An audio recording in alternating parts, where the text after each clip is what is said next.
Russia has launched a scathing attack on the West, accusing NATO and its allies of fueling the war in Ukraine, while dismissing Moscow's repeated calls for diplomacy.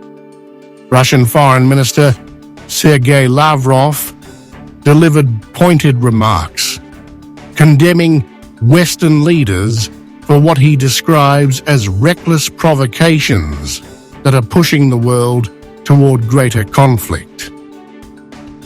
By the way, speaking of 2022, you had long negotiations with Blinken.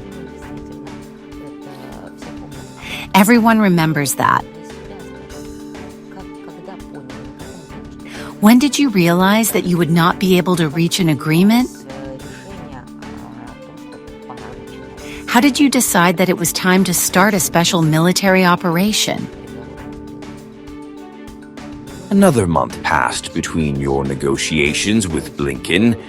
Probably, yes, about a month. You know, I hoped that reason and common sense would triumph. Pride triumphed. Not only the idea of materializing Ukraine in NATO, creating bases in Crimea, the Azov Sea, all these plans existed. Speaking in a hard-hitting address, Lavrov did not hold back, accusing Western nations of trampling past agreements and using Ukraine as a pawn in their broader geopolitical ambitions. He traced the roots of the crisis to years of ignored warnings and broken promises, with NATO's expansion and military support to Kyiv serving as the final provocation. In December 2021, they told us that we were disrupting the Minsk agreements and posing a threat to our security. They told us to sign an agreement on European security, where the security would be ensured without the involvement of anyone in your NATO. We were ignored. In January 2022, I met with Blinken. He said that we could only promise you that the number of medium-range missiles that we would deploy in Ukraine would be limited. That is all. The same hypocrisy, impunity, exclusiveness, and superhumanity. That is what all this has led to. It is not for nothing that the president, speaking at one of his major events last year, said that it would never happen again until February 2022. Lavrov's criticism extended to Ukrainian President Volodymyr Zelensky, whom he painted as a leader completely controlled by the West. He accused Zelensky of abandoning any pretense of diplomacy and embracing a militaristic stance under NATO's guidance. And from a person who came to power in the slogans of peace, in the slogans of leave the Russian language alone. This is our common language, our common culture. It's all on the internet.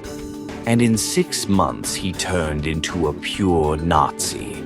And as our president rightly said, a traitor of the Jewish people. And just like they brought him to power and push him forward, they now also want to support him with their bayonets in the form of peacekeeping units.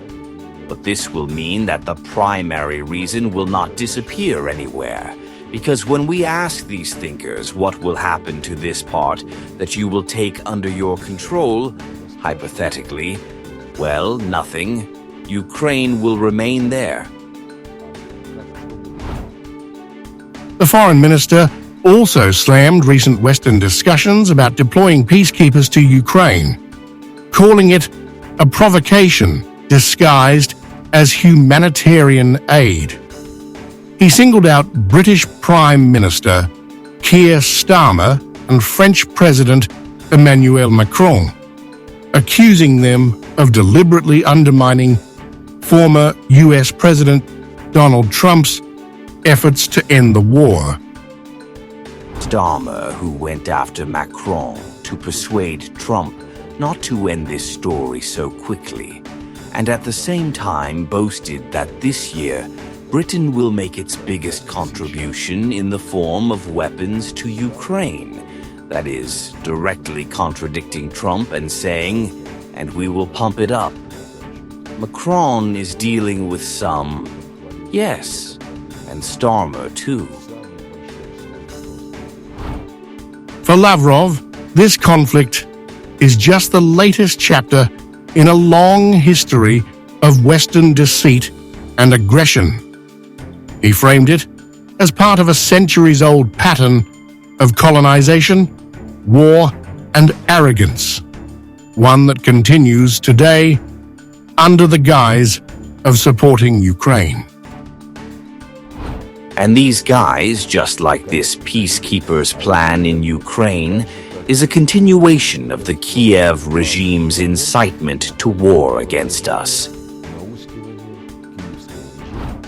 With tensions at an all-time high, Moscow remains defiant, insisting that it is open to negotiations, but only if Kiev and its backers abandon their war-driven agenda. Until then, Russia warns, the West's actions will only lead to further conflict, pushing the world closer to an unpredictable future.